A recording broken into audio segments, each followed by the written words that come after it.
السلام علیکم ورحمۃ اللہ۔ حضرت عبداللہ ابن مبارک بہت بڑے بزرگ عالم دین، بہت بڑے محدث اور بہت بڑے مفسر گزرے ہیں۔ ایک مرتبہ ایسا ہوا کہ آپ گھر سے نکلتے ہیں اور سفر کے لیے آپ روانہ ہوتے ہیں، اور سفر کس کے لیے کر رہے ہیں؟ دین کا علم حاصل کرنے کے لیے آپ اپنے گھر سے نکلتے ہیں اور سفر پر جاتے ہیں۔ راستے میں چلتے چلتے ایک جگہ ایسی آتی ہے جہاں پر جنگل ہے، اور اس جنگل میں آپ تھوڑی دیر کے لیے آرام کرنے کے لیے بیٹھ جاتے ہیں۔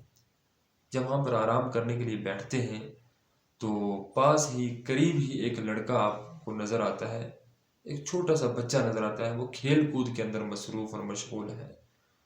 تو آپ اس کو دیکھ کر پریشان ہوتے ہیں اور یہ دل میں سوچتے ہیں کہ اس بچے کی جو عمر ہے وہ پڑھنے لکھنے کی ہے، کچھ حاصل کرنے کی عمر ہے، یہ بچہ اس وقت کھیل کود کے اندر مصروف ہے۔ تو اسی جو سوال کو لے کر اس بچے کے قریب جاتے ہیں، اس کے پاس جاتے ہیں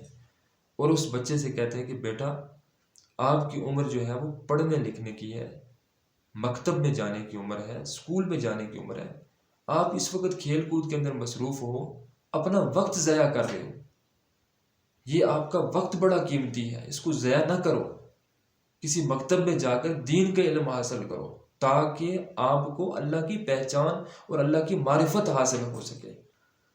تو اس بچے نے آگے سے جواب دیا کہ شیخ، میں نے اپنی زندگی میں 4 چیزوں کا علم حاصل کیا ہے، اگر ان 4 چیزوں پر عمل ہو جائے تو میں سمجھتا ہوں کہ میں نے اپنی دنیا بھی اچھی کر لی ہے اور میں نے اپنی آخرت بھی اچھی کر لی ہے۔ تو جب حضرت عبداللہ ابن مبارک نے اس کا یہ جواب سنا، بڑے حیرت کے اندر مبتلا ہو گئے، بڑے تجسس کے اندر مبتلا ہو گئے،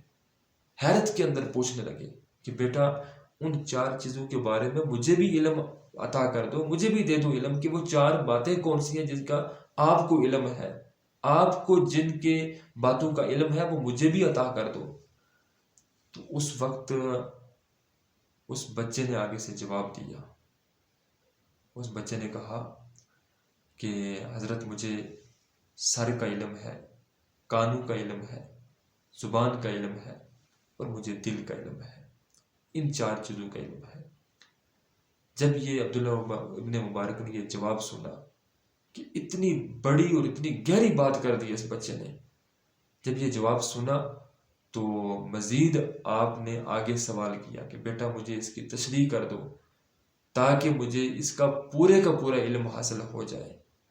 اب اندازہ لگائیں کہ خود عبداللہ ابن مبارک بڑے مقام پر فائز ہیں، محدث بھی ہیں، مفسر بھی ہیں، عالم دین بھی ہیں، مولانا بھی ہیں، سب کچھ ہے، لیکن اس کے باوجود چھوٹے سے بچے سے دین کا علم حاصل کرنے کے لیے اس کے سامنے دوزانو ہو کر بیٹھ جاتے ہیں۔ ہم خود اپنے آپ کو مولانا کہنے والے، ہم اپنے آپ کو محدث کہنے والے، ہم خود علم سے معروم ہوتے ہیں، ہم شیخ القرآن کہنے والے، ہم خود قرآن کے نور سے جو ہے وہ خالی ہوتے ہیں۔ تو عبداللہ ابن مبارک اتنے بڑے مقام، اتنے بڑے مرتبے پر پہنچنے کے باوجود وہ چھوٹے بچے کے سامنے دوزانو ہو کر بیٹھ جاتے ہیں، بیٹا مجھے اس کے بارے میں مکمل بتا دو۔ تو اس وقت اس لڑکے نے کہا کہ حضرت، سر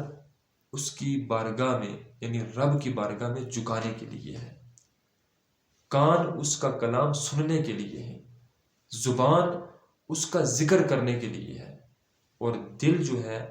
وہ اس کی یاد کو بسانے کے لیے ہے۔ جب حضرت عبداللہ ابن مبارک نے یہ بات سنی تو اس وقت عبداللہ ابن مبارک نے کہا کہ بیٹا، میں اب آگے سفر نہیں کروں گا، میرے لیے جو علم ہے وہ یہاں سے میں نے سارا علم حاصل کر لیا ہے، اب آگے سفر نہیں کروں گا، مجھے واپس جو گھر جاتے جاتے مجھے کوئی نصیحت کرے جس پر میں عمل کروں تو میرے لیے وہ فائدہ مند ہو، میرے لیے وہ اچھا ہو۔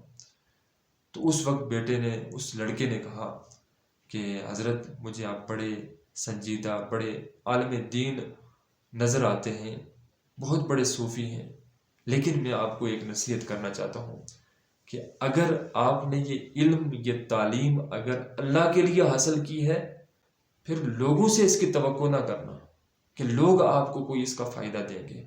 لیکن اگر آپ نے یہ علم لوگوں کے لیے حاصل کیا ہے